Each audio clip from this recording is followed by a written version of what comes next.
everybody, this is going to be our review for our technology PLT for Monday, and I just wanted to show you a few new things. Our notes are going to be found under the CEMS tech folder, and then it says Smart Training. This is some of the things that I learned at my last meeting at the county. We got a little bit of smart training, and also I wanted to give you information on Sierra, which is the newest Mac iOS upgrade. I think you're going to be super happy with both of them. So just to get started, I'm going to show you where you can find some of these things. We're going to talk about what's new with Sierra. So I went ahead and pulled up that link that I emailed you guys a few days ago and just go over some of the things that are the coolest new features in this. So we do have Siri, which is awesome, and it is only activated unless you click the button. So if you click this in the top right corner, that will activate your Siri. Please show me the files that I've looked at this week. This is just an example. I found these files that were opened for this week. So these are some of the examples that this page does give us. Now, I can add them to my notifications toolbar, which I'm going to by hitting this addition sign. Now, if you notice, you have a notifications toolbar similar to what you have if you have an iPhone. So if you click those three lines and like a bulleted list in the top corner, it'll pull over your notifications.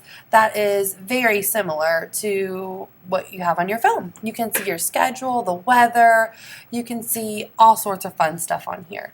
You can also look at what you've got going for the day or just your notifications. You can look at either of those things, which is a cool new feature.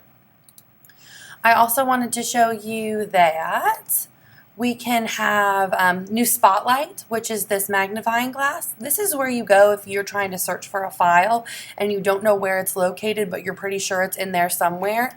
This is where you can search for that, and it has a new kind of style. So if I'm looking for Chrome for some reason, you can type that and then it'll pull up all sorts of things. It'll pull up a list of where it possibly could have ever existed in your history, whether it's on your Google Drive, whether it's on your hard drive, whether it's on the web, whatever it is, you can look for it. So that's just one way that you can look for Google Chrome. Now my favorite feature is probably the Spotlight, not Spotlight, the split screen, because I'm always multitasking just like you guys are, and I like to see two things on one screen. So I'm going to show you how to do that. Now it is important to note that if you're not in full screen, or if you're in full screen, then you won't be able to do some of these features. So just to check to see where you are, if you hit this green button, this green circle in the corner, and you hit it once, that will enter you in presentation mode. And if you click it again, it'll take you out of presentation mode. That is just one way that you can do that, and you can do that for any tab that you have open. If you click it, it'll take you to full screen, and then if you click it again, it'll take you out. Now with split screen, what you can do is you'll take your, you will click and drag that until you see that there is, it actually shows your screen split in half. Now you'll drag and drop whichever side you want it to go on, that's where you'll drag and drop it. So for example, I want to be able to see my outline and notes for today while I'm doing this screencast, while also looking at Smartboard and the new features on Smart. So that is my favorite thing ever. It's just awesome. And again, if you want to go back to presentation mode, you can just by clicking that back here. Now that's all I have for Sierra, so just to save some time, I'm going to go straight into Smart. So our Smart version is now 16.2, but remember you have to get your computers to me so I can upgrade your devices so you can have Sierra and the newest Smartboard software. So what we're actually going to do next week is we're going to have PLTs in your own classrooms, and just to make sure that all of your Smart software is up to date and everything's running as it should. So just to get you started, I wanted to make sure you guys were familiar with some of the menu settings on Smart. So I wanted to show you that if you hit your settings toolbar, you can drag and drop any of those items into your toolbar if you would like to, which you certainly can. Some of the most common features that I would say people use would be this screen shade, where you can drag and show certain parts of your screen. You can always X out of it if you would like. You can look at some of the other features, like there's measurement tools I'll get to in a second. We have how you can see your screen. This is the yellow is for smart response, which is, we're not going to get into it today. What we're going to start with though is our pens, which is located here. So when you click your pen, this is how you can draw on your smartboard, and it will actually draw as long as you have your pens picked up. It'll automatically come together.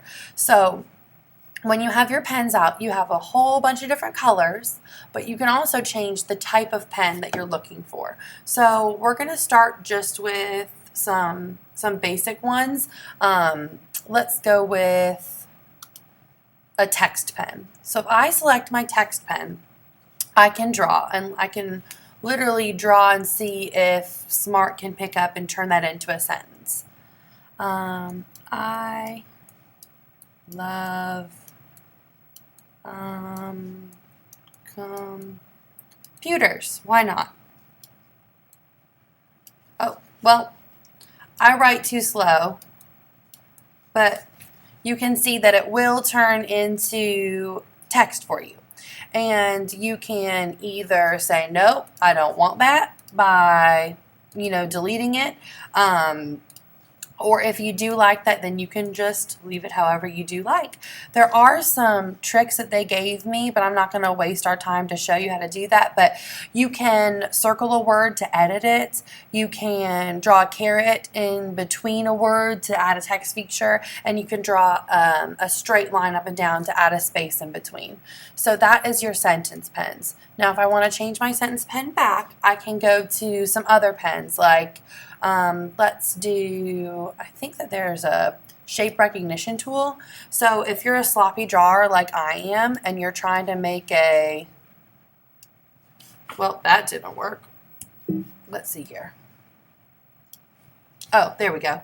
It will make things look a little nicer for you. It'll clean up your edges, but I think that you have to continuously be dragging and holding onto it in order for it to do that. That's kind of probably why I messed up earlier. But yep, that is your shape recognition tool. And then you have a magic pen, which is, let me see if I can find it. Whoops. So our magic pen, I can draw something, and over time it will slowly fade away. I think so. I just gotta make sure it's on magic. Yep, there it goes. It'll slowly go away, or I gotta remember,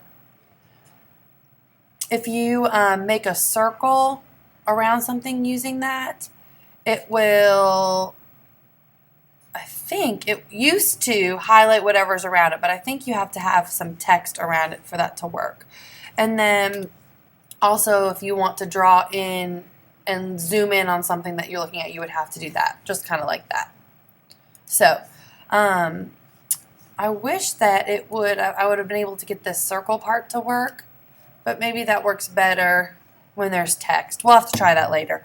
But anyway, that's your magic pen.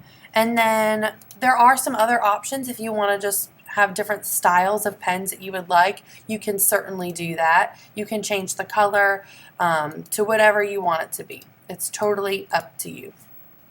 Now, page navigation, since I'm on my computer, I can't really show you guys this right now, but you can, instead of hitting this arrow button to advance or reverse through your pages, you can just swipe the screen like you're swiping your phone to go to the next thing that you're looking at on your phone, and that will advance the slide and go back on a slide just like normal, so you don't have to do too much navigation like that. We've got shape tools, which are here, located next to your mouse. You can do all sorts of fun things, whether it's a circle, you want it to be a square, whatever you want it to be. you can use your shape tools there. Now, there are other options here as well that you can look at that might suit you, but it's totally up to you if you want to use your shape tools. And then this is your fill color. So if you want to change the way that a certain shape is colored, you can certainly do that as well. And that's just by clicking the color and then changing it just like that. Now, there is, let's see here. Under the drop-down menu, when you click a shape, you can see a whole bunch of cool stuff. I'm actually going to let's see here, let's divide my shape. I can divide my shape into, let's say, 6 sections, and that will actually convert my shape into 6 different segments. So math teachers, you might like this. And then, of course, once you do that and you do your divider, you can separate it however you wish. So, and then if you wanted to, you can then pull your pieces away separately just like that. You also have another option in here. You can show your vertices, your interior angles, your side lengths. So if I wanted to see my interior angles, I could see that all of those are, guess what, 90 degrees. And we should know that because it's a square. So you can do a whole bunch of math stuff with these shape tools. You can also, let's see here, what else can I do with my shapes? I can show my vertices. I can drag my vertices around and see my angle measures change. You can make it into whatever you want it to be. So if you just want to play around with that, I think you might find some enjoyment. I think you might think it's kind of cool. So I'm actually going to move on to our next component, which is on some of the more advanced tools. So if you hit this puzzle piece on this menu bar down here, there's a whole bunch of add-ons that are available. Notice that puzzle piece is the same as the puzzle piece up here. The puzzle piece up here gives you quick information. There's equation writers, there's concept maps, there's a whole bunch of really cool stuff that you can try. It's just totally up to you. So, main idea. And as you add, you can add some other things. Cool, right?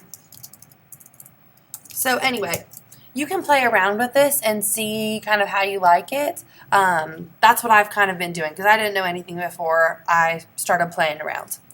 But anyway, under your puzzle piece, there's some other options that I think you might enjoy. And the main one I would say is GeoGebra for you math teachers. Under GeoGebra, I don't know if you're familiar with it before, but it is absolutely awesome. And it will graph things for you. You can do a whole bunch of really cool stuff. So under GeoGebra, for example, if I write y equals 3x plus 2. I can then use my smart and I can drag and drop it and it will actually convert that into that. Hang on 1 second. Hey, Miss Jones, I'm making a screencast. Can I call you right back? Okay. Bye. Okay, sorry about that. So it will actually graph. Now that, it must have thought that I wrote something crazy. So if I said 3x plus 2, let me try again, and I'll drag it and drop it.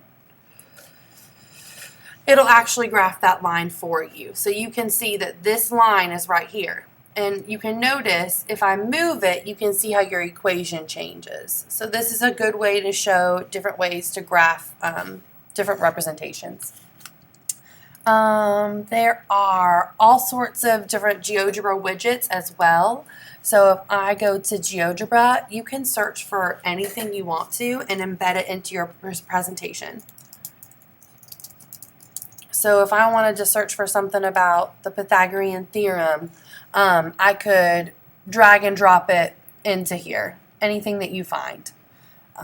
We also have, under our puzzle piece, there's YouTube.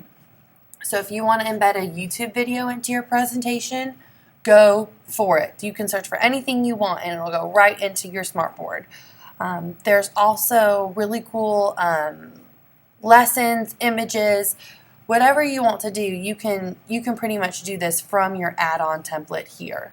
So for example, under, let's see here, not activity builder, that's the wrong thing.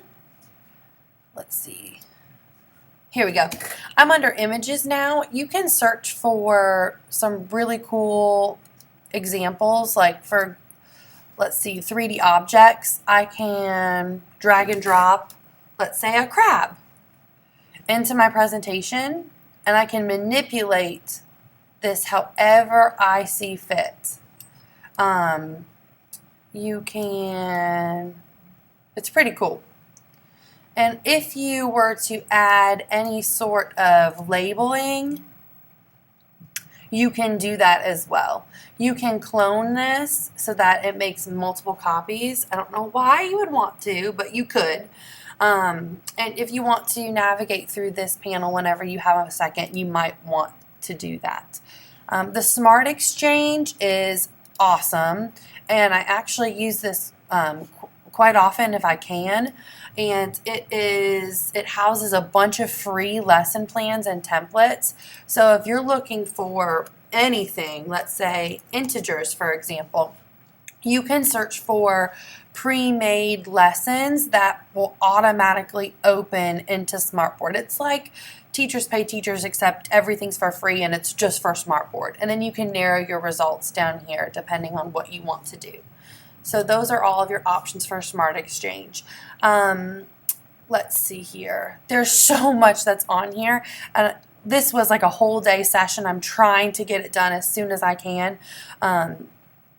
But I think I'm going to skip some of this other stuff. What I will say is there are some other measurement tools under our puzzle. Is it under our puzzle piece? Yes. That you can check out in terms of like a ruler, if you need a ruler for any reason, or a protractor or a compass, whatever you need, you can do that. And if you drag and drop it and manipulate it, that works as well. And if you ever need to draw on here, I know that looks silly, right? So if you draw right on that line, it'll make it a perfect line no matter where you're drawing, which is also awesome. Let's see here if I've got anything else I can show you. There are a lot of new games that are in the Play Lab, which is what they call, which is exciting, but I don't think that we're going to have time to go over all of that today. Our first slide shows you that. If you hit this monster looking puzzle piece, it will show you some of the games that are available. We played some awesome ones like fill in the blanks, game show, labeling, and I'll show you that some other time if I have an option to. This video kind of sums it up though. Getting students engaged in learning can be a challenge. Engagement is when students are excited about learning and want to learn more. Teachers can do more and go further with engaged students. This is Smart Lab. It lets you create game-based interactive lessons in less than 5 minutes. First, open up Smart Lab. Select an activity. Add your own content. Select a theme. Preview your activity. And play it with your students at the board. Or hand out to your students' devices. Let's get started by creating your own activity now. Okay, so what I wanted to show you about this, I thought I was going to go a little bit further in depth, but they didn't. That's okay. All of these games, there's a lot of them that are sent to student devices. So, for example, I did one, what was it called? Let's see here. Monster Quiz. I did matching. I did some other stuff that actually you put the kids in groups and they compete with each other. I think that you would really enjoy it. So maybe sometime, if you're interested in learning about these, just let me know. We did a super short one, a shouted out one. It was just so cool. I think you guys will like it. So whenever you have a moment, take a second and go ahead and go through some of this stuff. I'm sorry, people keep knocking at my door, so I've got to go, but I hope that you find enjoyment on this. There is a quiz just to check to see if you watch this. Okay, thanks. Bye.